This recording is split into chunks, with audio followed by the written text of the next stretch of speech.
واقعی کربلا میں امام علی مقام رضی اللہ تعالیٰ عنہ ان کے جانثار ساتھیوں کی لازوال قربانیاں تو تاریخ کا حصہ ہیں، وہیں ذوالجناح نے بھی اپنی وفا پیش کر کے تاریخ میں نئے باب کا اضافہ کیا۔ اس حوالے سے دیکھتے ہیں سیالکوٹ سے عمران سیال کی یہ رپورٹ۔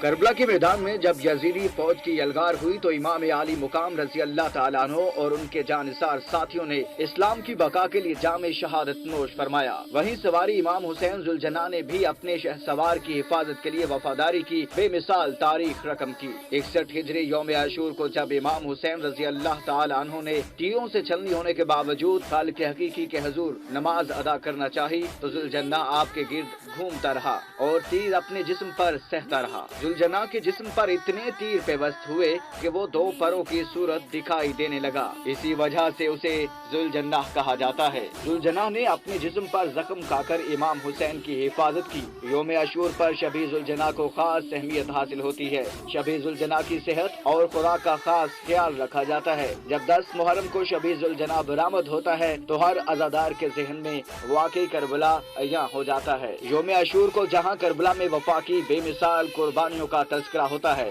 اور وفا کے پیکر غازی عباس کا علم برآمد کیا جاتا ہے، وہاں شب ذوالجناح برآمد کر کے اس کی وفا کو بھی خراج تحسین پیش کیا جاتا ہے۔